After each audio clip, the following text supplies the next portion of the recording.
예, 오늘은 캐나다가 지키는 연방 공휴일 캐나다 데이입니다. 건국 기념일 같은 날인데 작년에 우리가 기억하는 것처럼 작년에는 캐나다가 건국된 지 150주년이 되는 해였습니다.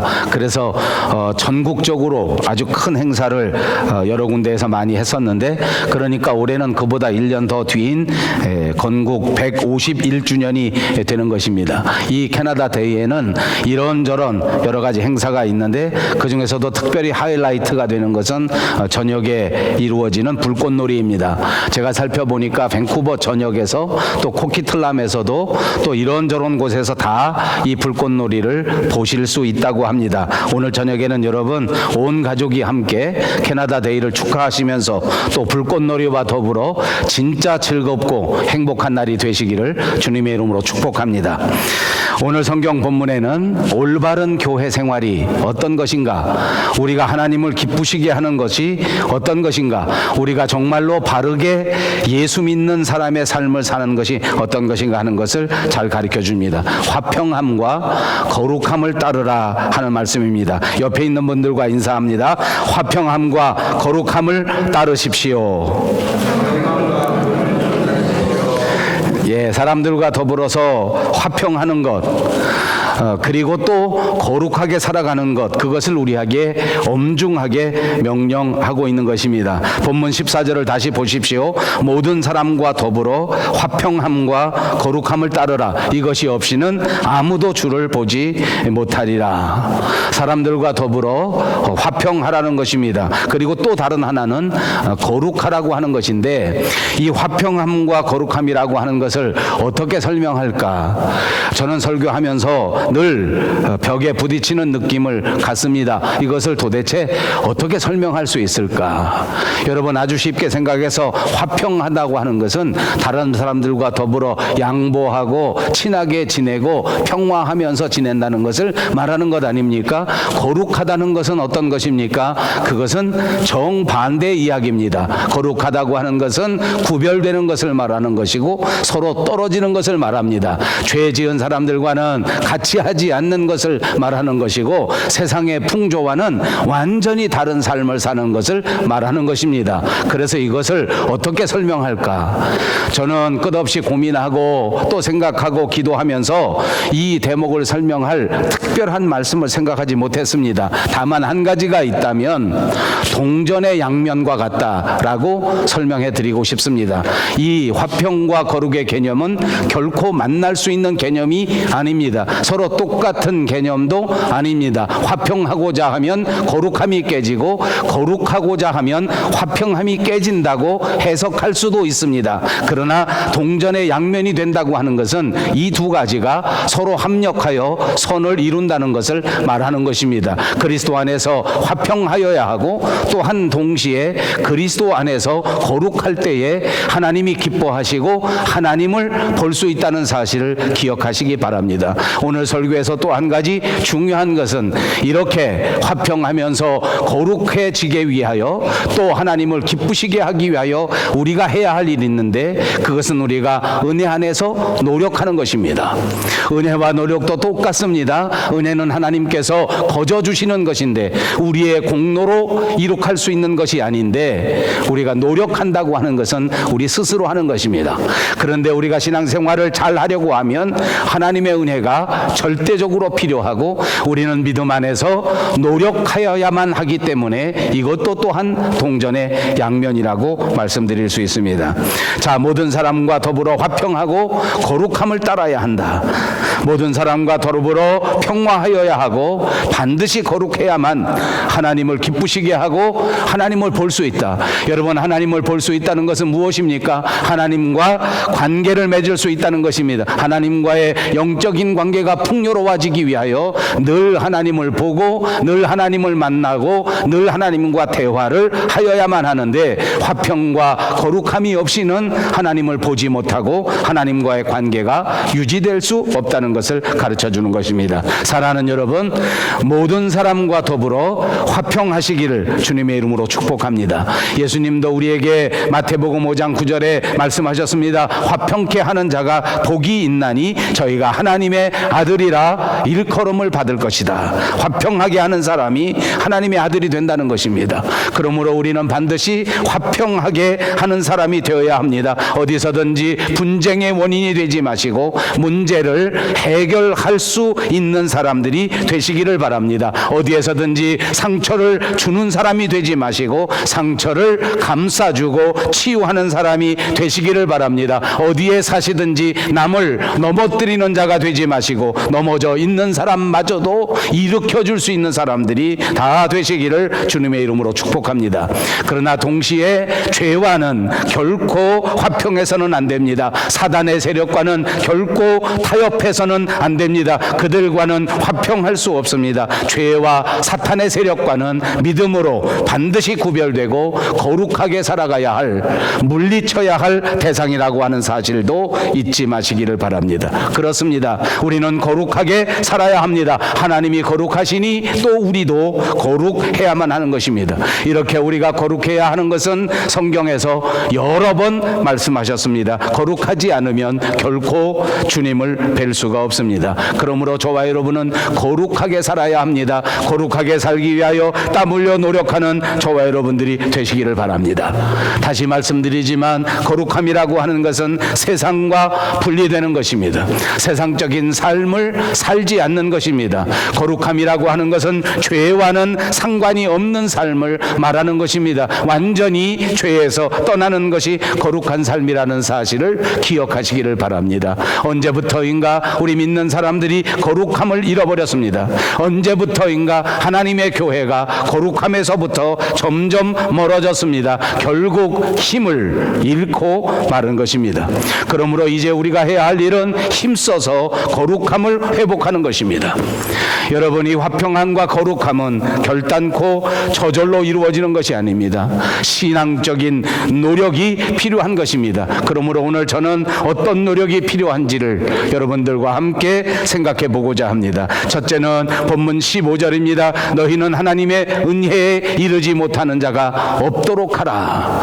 우리의 노력은 은혜에 이르도록 노력해야 하는 것인 줄로 믿습니다. 우리에게는 하나님의 은혜가 필요합니다. 하나님의 은혜가 없이는 바로 설 수가 없기 때문입니다. 히브리서 12장 28절에도 이런 말씀이 있습니다. 그러므로 우리가 흔들리지 않는 나라를 받았은즉 은혜를 받자. 이로 말미암아 경건함과 두려움으로 하나님을 기쁘시게 섬길지니라고 말씀했습니다. 아까도 말씀드린 것처럼 이 은혜라고 하는 것에는 두 가지 큰 뜻이 있습니다. 하나는 은혜라고 할 때 받을 자격이 없는데 거저 받았으니 그것이 은혜인 것입니다. 우리가 구원받은 것은 은혜입니다. 아무도 구원받을 자격 때문에 구원받은 사람은 없습니다. 하나님의 사랑도 은혜입니다. 하나님께서 우리에게 베풀어 주시는 그 크신 사랑, 오늘 이 순간도 저와 여러분에게 내리워 주시는 한없는 하나님의 사랑은 우리가 받을 자격이 없는데도 불구하고 우리에게 내리워 주시는 하나님의 은혜인 줄로 믿습니다. 또 은혜라고 할 때에는 우리가 수고하지 않고 받는 것을 은혜라고 하는 것입니다. 내가 노력하고 내가 받을 공로가 있어서 보상으로 받는다면 그것은 이미 은혜가 아닐 것입니다. 은혜는 거저 받는 것입니다.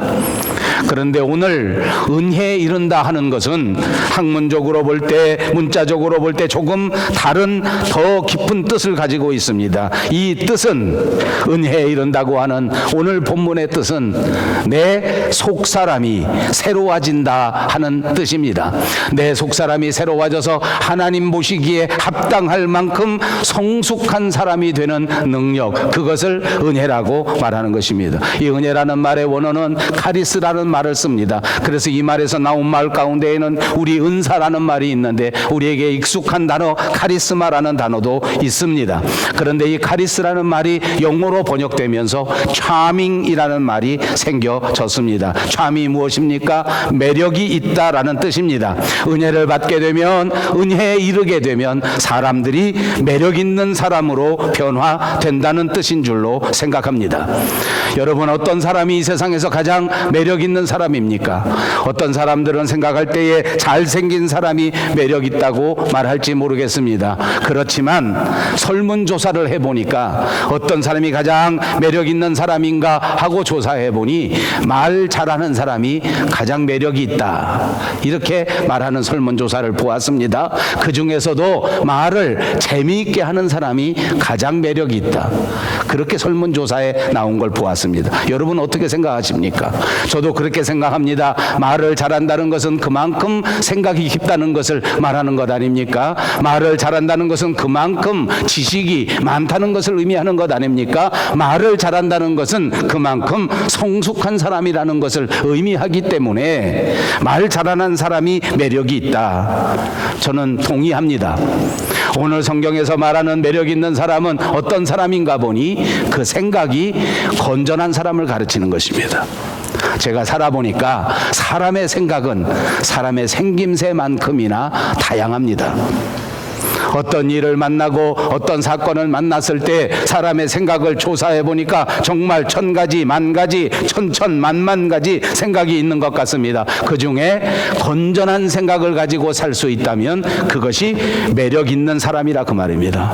여러분 축복합니다. 아름다운 생각, 건전한 생각의 사람들이 다 되시기를 주님의 이름으로 축복합니다. 무슨 일을 만나든지 꼬여있는 생각, 무슨 일을 만나든지 부정적으로 보는 생각, 무슨 일을 만나든지 나쁘게 생각하는 생각은 내려놓으셔야 합니다. 그래야 매력 있는 사람이 될 수 있는 것입니다. 가치관이 새로워져야 합니다. 이제 세상적인 가치관에서 벗어나고 이제 저속한 가치관에서 벗어나고 높은 인격의 가치관, 하나님이 우리에게 주신 가치관으로 변화될 때 훌륭한 사람이 되고 매력 있는 사람이 되는 것입니다. 은혜에 이른다는 것은 이토록 사람의 인격이 변화되는 것을 말하는 것입니다. 은혜에 이른다고 하는 것은 이처럼 사람을 매력 있게 바꾸어 놓는 것을 말하는 것입니다. 여러분 은혜에 이르게 되면 어떻게 되는지 아십니까? 살면서 가장 소중한 것이 무엇인가 하는 것을 깨달아 알게 되는 것입니다. 여러분 은혜에 이르게 되면 어떻게 되는지 아십니까? 살아가면서 가장 먼저 해야 할 일이 무엇인가를 깨달아 알게 되는 것입니다. 오늘 본문은 우리에게 가르쳐 줍니다. 가장 매력 있는 사람이 되면 가장 중요한 것이 무엇인가를 알게 되고 가장 먼저 해야 될 일이 무엇인가를 알게 되는데 그것이 화평함과 거룩함을 따르라는 것입니다. 여기서 우리가 다시 한번 입으로 해보십시다. 화평함과 거룩함을 따르라. 세상에서 화평함을 따르고 거룩함을 따르고 산다면 여러분은 변화된 인격의 사람이 되고 여러분은 은혜에 이르는 사람이 된 것입니다. 만약 화평하지 못하고 만약 거룩하지 못한 채 망령된 삶을 산다면 여러분은 더더욱 노력해서 은혜에 이르는 삶이 되도록 노력해야만 한다는 것을 가르쳐 주는 것입니다. 안타깝게도 많은 사람들이 이 은혜에 이르지 못하고 있습니다. 그래서 오늘 성경 본문이 우리에게 가르쳐 주는 것입니다. 이런 은혜에 이를 수 있도록 노력하라. 은혜에 이르지 못하니까 어떻게 됩니까? 화평을 구하지 못합니다. 거룩한 생활을 하지 못합니다. 그렇게 되니까 신앙은 성장하지 못합니다. 변화가 없습니다. 은혜가 없이 신앙생활을 하다가 보니까 당연히 열매라고는 기대할 수가 없습니다.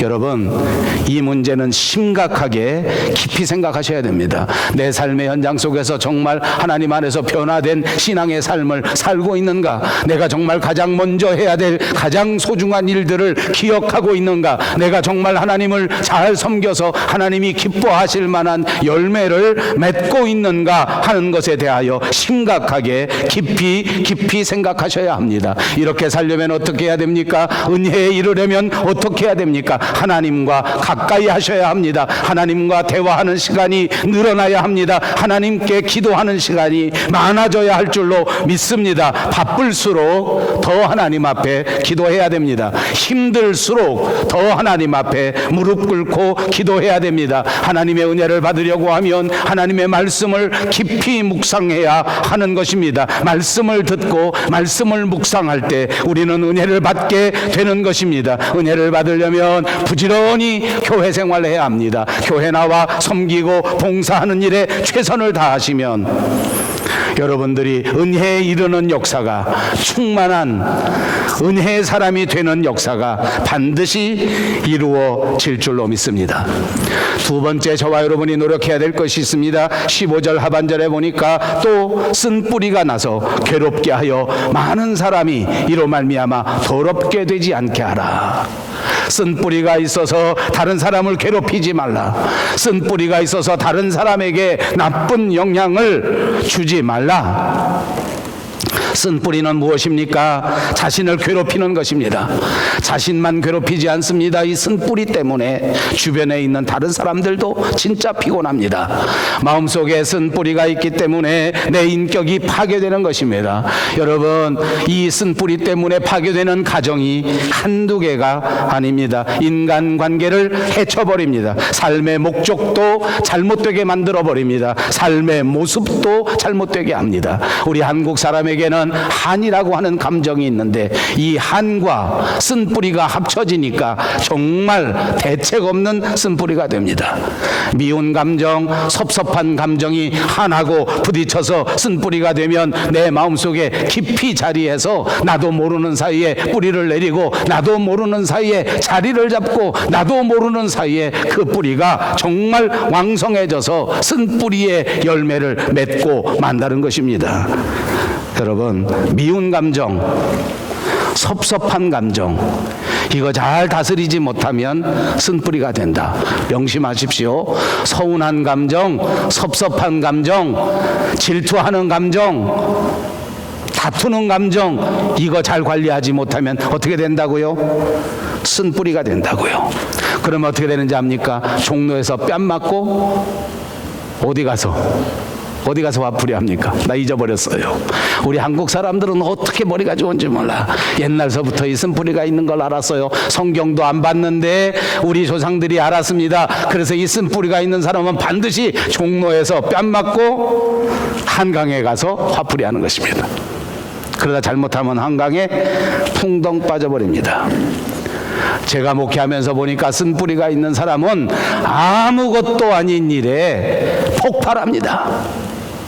집에서 가만히 생활하다가 남편이 아무것도 잘못한 거 없는데 사실은 그냥 넘어갈 만도 한데 남편 행동 때문에 폭발합니다. 그래서 우리말 중에는 뚜껑이 열린다는 몰상식한 말이 있습니다.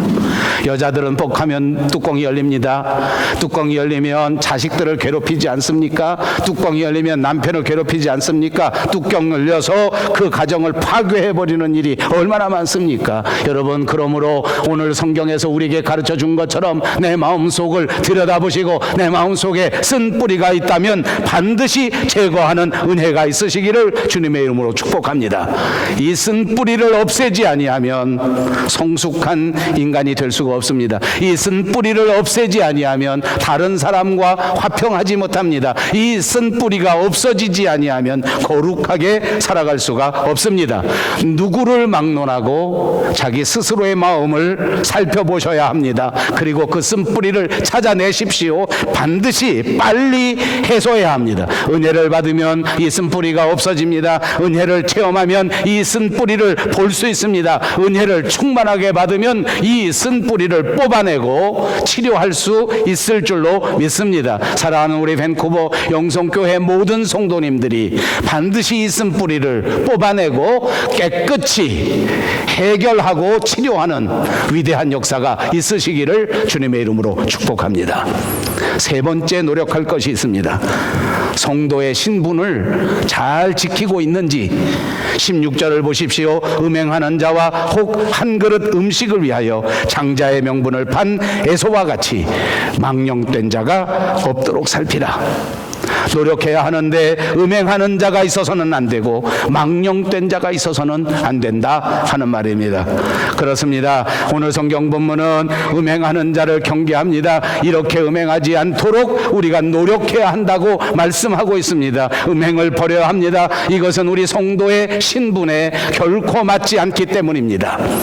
팥죽 한 그릇 때문에 성도의 자존심을 팔아버려서도 안 됩니다. 에서라는 사람은 장자의 명분을 소홀히 생각했다가 장자가 누리는 신령한 축복을 모두 다 잃어버리고 말았습니다. 아무리 배가 고파도 팥죽 한 그릇에 거룩한 성도의 신분을 팔지 말았어야 한단 말입니다. 아무리 힘들어도 성도답게 살아야 합니다. 아무리 아파도 성도답게 살아야 합니다. 아무리 억울해도 성도답게 살아가는 여러분들이 꼭 되시기를 바랍니다. 성도의 자존심을 지켜야 하나님이 기뻐하시고 성도의 자존심을 지키고 살아가는 자를 하나님이 기뻐하신다는 사실을 기억하십시오.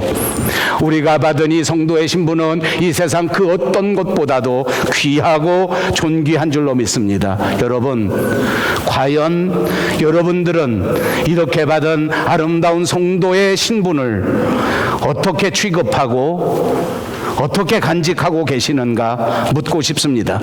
하나님의 자녀가 된 이 아름다운 자존심을 소중하게 생각하고 있습니까? 하나님의 아들로서 하나님의 딸로서 부끄럽지 않도록 그 신분을 지키고 계십니까?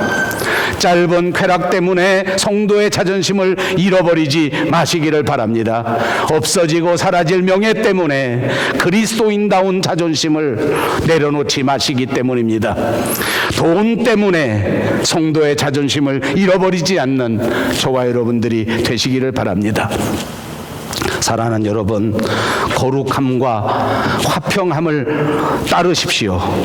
반드시 화평함과 거룩함을 추구하면서 살아야 합니다. 먼저는 하나님과 화평하여야 합니다. 가능한 모든 사람들과 화평할 수 있기를 바랍니다. 하나님이 계획하심을 따라 지음받았기 때문에 우리는 하나님처럼 반드시 거룩한 삶을 살아야 합니다. 죄악된 생각과는 완전히 다르게 살아야 합니다. 세상적인 방법에서 완전히 달라져야 합니다. 하나님을 향한 소망, 하나님을 향한 믿음, 하나님을 향한 사랑의 마음으로 날마다 기도하는 종들, 거룩한 종들이 되어야 될 줄로 믿습니다. 은혜에서 멀어지지 아니하도록, 이 은혜가 내게서 나가지 아니하도록 날마다 은혜를 사모하고 은혜를 추구하는 삶을 살아야 합니다. 내 마음속에 쓴 뿌리가 있다면 그 쓴 뿌리를 뽑아낼 수 있도록 날마다 성령의 충만하심을 사모하는 저와 여러분이 되시기를 바랍니다.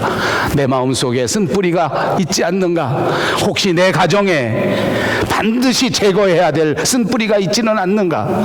오늘 우리 교회 안에는 쓴뿌리가 있지 않는가? 주의 깊게 살펴보십시오. 그리고 그런 쓴뿌리가 결코 우리 속에서 존재하지 않도록 노력하시기를 바랍니다. 제거할 수 있도록 기도하시기를 바랍니다. 망령된 자가 되지 않도록 날마다 기도해야 합니다. 날마다 우리의 심령이 새롭게 되어 말씀 안에서 의와 진리와 거룩함으로 지으심을 받은 새 사람이 되어야 될 줄로 믿습니다. 여러분, 제가 신앙생활 해보고 목회생활 해보니까 저는 여러분들보다 훨씬 더 많은 사람들의 만남을 가지고 있습니다. 그리고 때로는 그분들이 깊은 이야기를 제게 나누어 줍니다. 제가 여러 사람들과 성도님들과 대화해본 경험에 의하면 상처가 없는 사람은 하나도 없다는 것입니다. 아주 멋지게 아름답게 꾸며놓고 살아가지만 깊이 이야기를 나누다 보면 상처가 없는 사람 하나도 없습니다. 제가 안타깝지만 목회하면서 보니까 목사님들 가정에도 상처가 있는 사람이 한두 사람이 아닙니다. 누구에게도 말할 수 없는 부끄러운 과거가 있습니다. 남편이나 아내가 바깥에서 외도한 것 때문에 아무에게도 말할 수 없는 깊은 상처를 가지고 살아가는 사람들이 많습니다. 자식들 때문에 아무에게도 털어놓을 수 없는 깊은 상처를 가졌습니다. 형제 관계 때문에 너무나 깊은 상처를 가졌습니다. 여러분, 그런데 제가 살아보니까, 목회해보니까 정말 재미있는 현상이 있습니다. 아들 둘이 있는 집이 있습니다. 한 집은 얼마나 평화롭게, 얼마나 예쁘게 부부간에 그렇게 잘 사는지 우리 전 집사님하고 현 권사네 같아. 못 봐주갔어. 한 집은 가보니까 하루도 편할 날이 없어. 누구 집 같다고 내가 말해볼까? 매일 싸워. 신방 가서 보니까 저렇게 화평하고 서로 위하고 사는 집에 왜 저렇게 서로 위하고 물고 빨고 사나 물어봤더니 전 집사님이 그렇다는 거 아니야. 원래 자기 아버지가 술만 먹으면 집에 들어와서 마누라를 패고 자식들을 패고 자라나면서 나는 이 다음에 커서 절대 이렇게 살지 않으리라. 그래서 연애하면서부터 여자를 보기를 하늘같이 쳐다보고 말도 반말 안 하고 설거지도 대신해주고 남이 분수라고 하거나 말거나 마누라가 당번이면 지가 뛰어와서 설거지하고 분수는 세상 바보같이나 생겼어야 그냥 분수 같다 그러지. 생기긴 멀때같이 잘 생겨가지고 하는 짓은 분수같이. 왜? 마음에 상처가 있어요. 어려서부터 본 상처가. 집안에 한 번도 조용한 날이 없었어. 아버지 때문에. 근데 그 둘째 아들은 집에 하루도 선할 날이 없어. 왜 그런가 가서 물어봤더니 자기 아버지가 어려서부터 집에 들어오면 자기 어머니를 패고 닥치는 대로 자식들을 패고 보고 배운 게 그거밖에 없어서 나도 자연히 이렇게 됐다. 제가 여러분 이 말 왜 하는지 아십니까? 우리들 가운데 우리가 바라는 가장 좋은 조건을 가지고 태어난 사람은 한 사람도 없습니다. 아버지에게서 상처를 받았지만 그 상처를 싸매고 그 상처를 고치고 다시는 그렇게 하지 않아야 되겠다라고 살아가는 성숙한 사람이 있는가 하면 그 상처 때문에 그것을 해결하지 못한 것 때문에 계속해서 상처를 덧내고 자기도 감당할 수 없는 그런 비참한 삶을 사는 사람이 있더라는 거예요.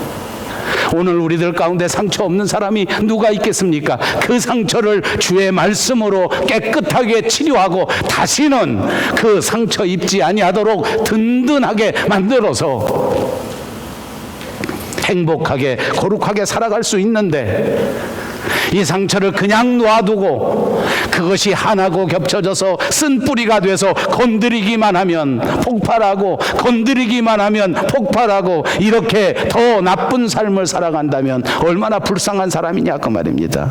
여러분 상처가 있어서도 불행한 과거가 있었어도 내가 바라는 훌륭한 부모님을 만나지는 못했어도 내가 기대한 만큼 그렇게 부유하게 살지 못하고 가난하게 살았다고 할지라도 우리는 이 모든 형편 속에서 내게 주어진 상처를 치유하고 이제 더 나은 행복한 삶을 살 수 있는가 혹은 그러지 못하고 계속해서 숨뿌리 속에서 살아가는가 하는 것은 여러분의 선택입니다.